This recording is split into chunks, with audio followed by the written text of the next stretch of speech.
Shalom, shalom, c'est votre frère Joël. Je vous bénis dans le précieux nom de Jésus-Christ. Alors aujourd'hui, je vous parle des 7 puissances de l'évangile, mes bien-aimés.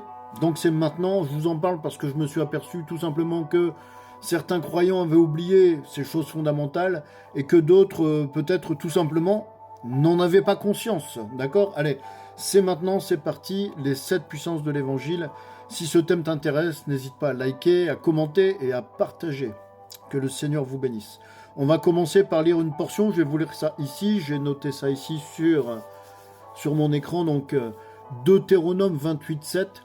Si tu as ta Bible, tu peux regarder avec moi. Deutéronome, chapitre 28, verset 7. L'Éternel te donnera la victoire sur les ennemis qui se dresseront contre toi. Ils sortiront contre toi par un seul chemin, et c'est par 7 chemins qu'ils fuiront devant toi. Amen. Alors voilà. Quand vos ennemis vous attaqueront, le Seigneur vous donnera la victoire sur eux. S'ils arrivent par un seul chemin, nous dit la Bible, ils fuiront devant vous par 7 chemins différents. Amen. C'est la parole de Dieu, mon frère. Amen. Dans ce passage de l'Écriture, le Seigneur ici, Dieu, nous donne 2 chiffres qu'on va examiner au fur et à mesure de ce court enseignement. Ça ne va pas être trop long, ce sera peut-être 8-10 minutes comme ça. Ce qu'on va examiner, c'est les chiffres suivants qu'on retrouve à la dernière partie du verset 7 du Deutéronome 28, ils sortiront contre toi par un seul chemin, et c'est par 7 chemins qu'ils fuiront devant toi. C'est ce qu'on va voir. Pourquoi ? Parce que, bien aimé, le diable est un menteur. C'est par un mensonge que le diable a séduit Adam et Ève dans le jardin d'Éden. Dès le départ, le diable est le père du mensonge. Et c'est par ce mensonge-là qu'il est rentré pour dominer l'humanité tout entière. D'accord ? En Jean 8, 44, il est écrit « Vous avez pour père le diable, et vous voulez accomplir les désirs de votre père. Il a été meurtrier dès le commencement, et il ne se tient pas dans la vérité parce qu'il n'y a pas de vérité en lui. Il a été meurtrier dès le commencement, et il ne s'est pas tenu dans la vérité parce qu'il n'y a pas de vérité en lui. Lorsqu'il profère le mensonge, il parle de son propre fond, car il est menteur et le père du mensonge. » Amen. Je pense que la Bible est claire sur ce point. Bien aimé, le diable, quand il ment, on doit comprendre une chose, c'est qu'il est dans son élément. Le diable, quand il ment, c'est là où il révèle sa véritable nature, parce qu'il est par essence. Il est naturellement le menteur, c'est son essence. Et tout mensonge provient de lui. Le Deutéronome 28 nous dit que il vient par un chemin, et c'est ce chemin, c'est le chemin du mensonge. D'accord ? Si aujourd'hui, mon frère, ma soeur, tu es incrédule, c'est certainement à cause d'un mensonge. Incrédule, c'est pas seulement ne pas croire en Dieu. Il y a je vais vous donner deux exemples d'incrédulité qui sont répandus même chez les chrétiens. Si tu ne crois pas à la guérison divine, tu es un incrédule. Si tu ne crois pas aux prophéties, tu es un incrédule ou une incrédule, et ainsi de suite. Pourquoi ? Parce que c'est le diable qui a placé en toi des fausses doctrines qui sont contraires à la parole de Dieu. Des doctrines qui te limitent et qui limitent l'action de Dieu, qui limitent Dieu lui-même. Et pourtant, c'est écrit dans la parole. Je te donne un exemple.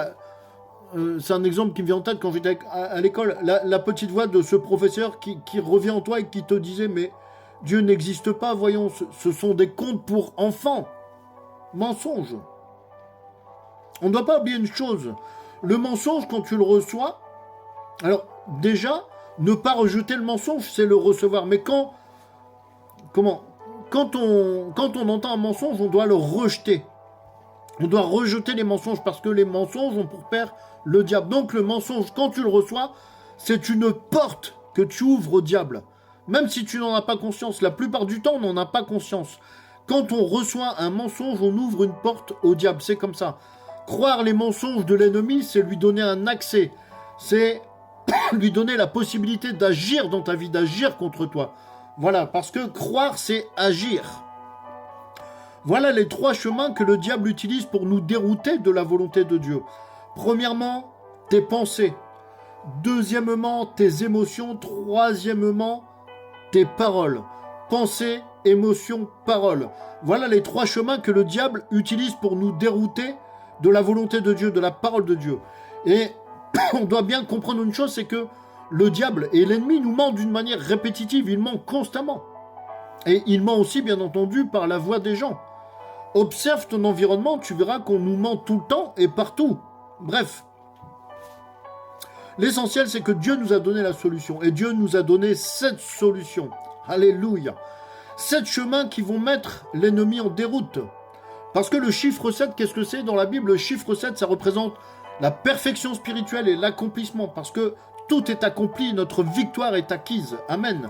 Voici pour toi, bien-aimé, les 7 puissances de l'Évangile par lesquelles l'ennemi a été vaincu. 7 puissances que nous, chrétiens, devons connaître et utiliser. La première de ces puissances, c'est le sang de Jésus. C'est ce sang qui nous a pardonné, qui nous a protégés, qui nous a réconciliés. Le Seigneur Jésus-Christ nous a rachetés au prix de son sang précieux. Il nous a réconciliés, tu es libre de la condamnation. Le sang du Christ purifie, protège, il délivre, il guérit. Le sang du Christ et son œuvre n'ont pas de date de péremption. Amen. Deuxième puissance de Dieu, le nom de Jésus. Le nom du Seigneur Jésus. Le nom de Jésus représente la puissance et l'autorité contre les démons. Derrière ce nom, il y a la guérison physique. Derrière ce nom, il y a la guérison émotionnelle et toutes choses. Tous les grands noms de Dieu sont renfermés dans ce nom. Troisième puissance, le Saint-Esprit. Nous sommes dans la dispensation, la troisième dispensation, la dispensation de la grâce. Dieu en nous. Dieu dans le croyant. Le Saint-Esprit nous aide, il nous conduit, il nous guide. C'est lui qui nous donne la paix et la puissance. C'est lui qui nous console, qui nous équipe. Il est la voix du Père Céleste sur terre. Nous ne sommes pas seuls, tu n'es pas seul. Quatrième puissance, la parole de Dieu. Autrement dit, les Saintes Écritures. La parole de Dieu, c'est une arme, c'est une épée, c'est un marteau. Elle est guérison, elle est puissante agissance contre les mauvais esprits. La parole de Dieu est une lampe, c'est un manuel de notre vie. La parole de Dieu est l'une des 7 puissances de l'Évangile. Amen. Cinquième puissance de l'Évangile, la prière, à utiliser sans modération, bien entendu, tout comme toutes les autres puissances. La prière, c'est... Par la prière, l'ennemi n'est plus en contact avec le ciel. Mais toi, tu es en contact avec le troisième ciel, par la prière. La prière, c'est la puissance qui te connecte au ciel. Il n'y a pas de distance dans la prière, il n'y a pas les kilomètres. La prière, c'est ce qui nous fait résister à l'ennemi, c'est ce qui nous protège, c'est ce qui nous donne la victoire. Bien-aimé, au nom de Jésus, que tes prières te donnent la victoire dans tous tes combats. Amen. Sixième puissance de l'Évangile, c'est la louange. La louange apporte la présence de Dieu. La louange, c'est comme si elle attire Dieu. Elle apporte la présence de Dieu et elle déploie, notre foi est déployée. Notre foi est déployée et notre confiance en Dieu se déploie et grandit aussi. Et l'ennemi ne peut pas résister à la puissance de Dieu, ni à sa présence. Quand Dieu est présent, l'ennemi prend la fuite. Donc la louange, c'est une haute expression de ta foi. Et notre foi, qu'est-ce que c'est? Notre foi, c'est un bouclier contre les attaques du diable, contre les mensonges du diable, contre toutes sortes de maladies, toutes sortes de mauvaises choses. Ta foi, c'est ton bouclier. Amen. La septième puissance de Dieu, ce sont les anges. Le ministère des anges est complexe. Et il y a plusieurs catégories d'anges, mais ici, simplement, retiens que les anges de Dieu sont la protection de Dieu pour nous tous, pour toi, pour moi, pour tous les croyants. Pourquoi? Parce que les anges de Dieu mènent le combat invisible en notre faveur. Ils nous protègent, ils nous délivrent des messages, ils combattent pour nous. Ils mènent le combat pour nous en notre faveur, en faveur de nos bien-aimés. Et ils agissent aussi pour nous dans nos combats. Amen. Donc voilà, les 7 puissances, les 7 grandes puissances de l'Évangile, les voilà, je viens de vous les donner. Et c'est dommage de les méconnaître et encore plus dommage de ne pas les utiliser. Bien-aimé, 3 choses que tu dois faire. Utilise ces armes quotidiennement. Pourquoi? Parce que tu as le droit légal de le faire. Deuxième chose, remercie Dieu chaque jour pour ses armes. Troisième chose, rappelle chaque jour à l'ennemi qu'il a été vaincu. Avec ces 7 puissances de Dieu, tu peux prendre autorité sur tes problèmes. Tu peux avoir la victoire sur toutes les attaques. Tu peux te défendre et tu peux mener tous les combats avec ces 7 puissances de l'Évangile. Amen. C'est en cela que la Bible nous dit que nous sommes plus que vainqueurs. Amen. C'était votre frère Joël. Que le Seigneur vous bénisse et vous protège.